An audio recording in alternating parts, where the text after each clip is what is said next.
بسم اللہ الرحمن الرحیم۔ السلام علیکم، welcome to my YouTube channel. آج کی ویڈیو میں آپ کو بتاؤں گا فتح مکہ۔ معاہدہ صلح حدیبیہ 10 سال کے لیے ہوا تھا، لیکن 2 سال کے بعد ہی قریش اور ان کے حلیف بنو بکر نے اس کی خلاف ورزی کرتے ہوئے مسلمانوں کے حلیف بنو خزاعہ کے مقتولین کی دیت دینے سے انکار کر دیا، لہذا یہ معاہدہ فسخ ہو گیا۔ رسول اللہ صلی اللہ علیہ وآلہ وسلم 10,000 صحابہ اکرام رضی اللہ تعالیٰ عنہ کے ہمراہ مدینہ سے مکہ روانہ ہوئے اور مکہ سے کچھ دور مرز زہران میں خیمے لگا دیے۔ خیمہ گاہ سے علاؤ کی روشنیاں دیکھ کر ابو سفیان بن حرب تحقیق کے لیے مکہ سے نکلے۔ راستے میں سیدنا عباس رضی اللہ تعالیٰ عنہ بن عبد المطلب سے ملاقات ہو گئی، جو رسول اللہ صلی اللہ علیہ وآلہ وسلم کی اجازت سے آپ صلی اللہ علیہ وآلہ وسلم کے سفید خچر پر سوار ہو کر مکہ کی طرف جا رہے تھے، تاکہ قریش کی صورتحال کی نزاکت سے مطلع کر کے انہیں راہ پوست پر لانے کی کوشش کریں۔ انہوں نے ابو سفیان سے کہا کہ میرے ساتھ چلے آؤ تاکہ میں تمہیں رسول اللہ صلی اللہ علیہ وآلہ وسلم سے امان دلوا دوں۔ ابو سفیان خچر پر ان کے ساتھ پیچھے بیٹھ گیا۔ انہوں نے خچر کو مکہ کی بجائے رسول اللہ صلی اللہ علیہ وآلہ وسلم کے خیمے کی طرف موڑ دیا۔ ابھی وہ رسول اللہ صلی اللہ علیہ وآلہ وسلم کے خیمے سے کچھ دور ہی تھے کہ سیدنا عمر رضی اللہ تعالیٰ عنہ نے انہیں اور ابو سفیان کو دیکھ لیا اور کہا، او ہو، کفر کا سردار خود ہی ہمارے قبضے میں آ گیا، جانے نہ پائے۔ یہ کہہ کر تلوار سونپ کر ابو سفیان پر جھپٹنے، لیکن سیدنا عباس رضی اللہ تعالیٰ عنہ تیزی سے ابو سفیان کو لے کر رسول اللہ صلی اللہ علیہ وآلہ وسلم کے خیمے میں داخل ہو گئے اور رحمت للعالمین صلی اللہ علیہ وآلہ وسلم سے ان کے اور مسلمانوں کے سب سے بڑے دشمن کے لیے پناہ حاصل کر لی۔ سیدنا عمر رضی اللہ تعالیٰ عنہ بھی تیزی سے پیچھے پیچھے پہنچے، عرض کیا، اے اللہ کے رسول صلی اللہ علیہ وآلہ وسلم، مدتوں کے بعد یہ دشمن اسلام قبول میں آیا ہے، اجازت دیں کہ اس کی گردن میں کاٹ دوں۔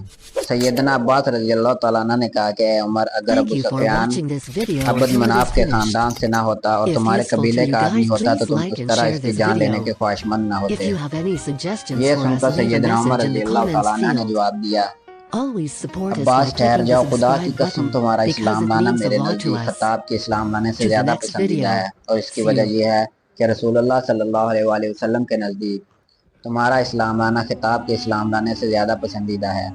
رسول اللہ صلی اللہ علیہ وآلہ وسلم نے جب ابو سفیان کو معاف کر دیا تو اس کے بعد سیدنا عمر رضی اللہ تعالیٰ عنہ نے ابو سفیان پر کوئی اعتراض نہ اٹھایا۔ اس کے بعد مکہ پرامن طریقے سے فتح ہو گیا۔ فتح مکہ کے بعد رسول اللہ صلی اللہ علیہ وآلہ وسلم اہل مکہ سے بیعت لینے کے لیے کوہ صفا پر تشریف لائے۔ مردوں سے آپ صلی اللہ علیہ وآلہ وسلم نے خود بیعت لی اور سیدنا عمر رضی اللہ تعالیٰ عنہ کو عورتوں سے بیعت لینے پر مقرر کیا، جنہوں نے عورتوں سے صرف زبانی لی۔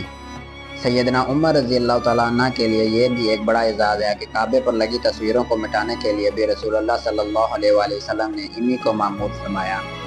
خلافت۔ خلیفہ اول سیدنا ابو بکر رضی اللہ تعالیٰ عنہ کے زمانہ خلافت میں سیدنا عمر رضی اللہ تعالیٰ عنہ کے مشیر خاص رہے، اور شاید ہی کوئی ایسا کام ہو جس میں خلیفہ اول نے آپ رضی اللہ تعالیٰ عنہ سے مشورہ نہ لیا ہو۔ خلیفہ بنتے ہی سیدنا ابو بکر صدیق رضی اللہ تعالیٰ عنہ کو جن مسائل کا سامنا کرنا پڑا، ان کے حل کے لیے سیدنا عمر رضی اللہ تعالیٰ عنہ کے دست راست بنے رہے اور ہمیشہ انہیں مخلصانہ اور دور اندیشانہ مشورہ دیتے رہے۔ خلیفہ اول سیدنا ابو بکر رضی اللہ تعالیٰ عنہ نے عدالت کا محکمہ ان کے سپرد کر رکھا تھا، کیونکہ انہیں سیدنا عمر رضی اللہ تعالیٰ عنہ کی انصاف پروری، غیر جانبداری، بصیرت، فراست اور تفقہ فی الدین پر بھرپور اعتماد تھا۔ عہد صدیقی میں سیدنا عمر رضی اللہ تعالیٰ عنہ کا ایک بہت بڑا کارنامہ یہ ہے کہ انہوں نے دلائل دے کر اور پرزور اصرار کے خلیفہ اول کو جمع و تدوین قرآن پر آمادہ کیا اور اس کی فوری ضرورت اور اہمیت پر قائل کیا، اور اس طرح پہلی بار قرآن کتابی شکل میں سامنے آیا۔ سیدنا ابو بکر رضی اللہ تعالیٰ عنہ نے اپنی وفات سے قبل سیدنا عمر رضی اللہ تعالیٰ عنہ کو خلیفہ نامزد کرنے کے خیال سے رائے عامہ معلوم کرنے کے لیے اکابر صحابہ سے مشورہ کیا۔ صحابہ سے پہلے جب سیدنا عبد الرحمن رضی اللہ تعالیٰ بن عوف کو بلا کر پوچھا تو انہوں نے کہا، عمر رضی اللہ تعالیٰ عنہ کی قابلیت میں شک نہیں، لیکن مزاج میں سختی ہے۔ سیدنا ابو بکر رضی اللہ تعالیٰ عنہ نے فرمایا، وہ اس لیے ہے کہ میں نرم تھا، جب ذمہ داری ان پر پڑے گی تو وہ خود بخود نرم ہو جائیں گے۔ پھر سیدنا عثمان رضی اللہ تعالیٰ عنہ کو بلا کر پوچھا تو انہوں نے کہا کہ عمر کا باطن ظاہر سے اچھا ہے اور ہم لوگوں میں ان کا جواب نہیں۔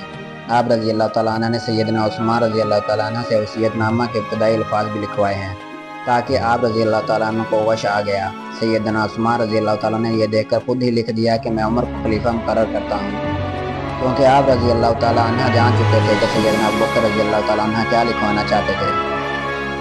تھوڑی دیر کے بعد سیدنا ابوبکر رضی اللہ تعالیٰ عنہ کو ہوش آیا تو انہوں نے سیدنا عثمان سے کہا کہ جو لکھا ہے پڑھ کر سناؤ۔ سیدنا عثمان رضی اللہ تعالیٰ نے پڑھ کر سنایا تو اللہ اکبر پکار اٹھے اور فرمایا کہ اللہ تم کو جزائے خیر دے۔ سیدنا ابوبکر رضی اللہ تعالیٰ عنہ نے یہ وصیت نامہ اپنے غلام کو مجمع عام میں سنانے کے لیے کہا۔